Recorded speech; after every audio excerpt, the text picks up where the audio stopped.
Performer, eto naku, Gigil Boys.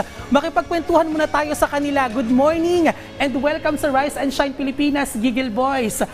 Morning din po, Rise and Shine Pilipinas. Wow. Una sa lahat, paano po ba nagsimula yung Gigil Boys? Saan ba ito kinuha? O, ikaw na magkwento. Ang Gigil Boys po, ganito ang storya niyan. Nung una po, dalawa lang po muna kami, Gigil Boys. Kaya po naging Gigil Boys ang tawag sa grupo namin dahil sa tuwing mag-perform kami, Sa mga lalabas kami. Siya naman po ang laging pinagkakaguluhan. Siya po ang laging pinanggigigilan. Opo. Tapos po, ito naman po ang partner ko, kaboses po ni April Boys. Oh, wow.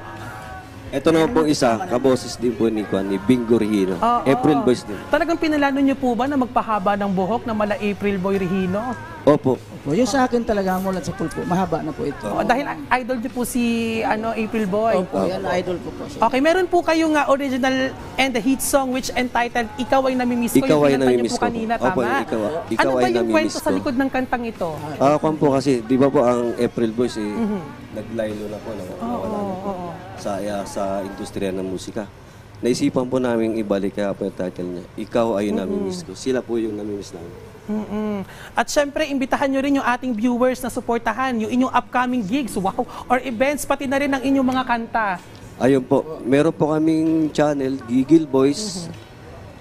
Paki-subscribe po sa amin. Tapos sa mga event po na doon po namin ina-upload kung saan po kami tutugtog. Alright.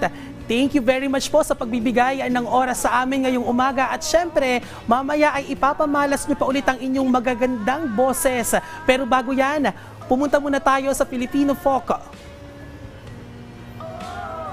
Alright.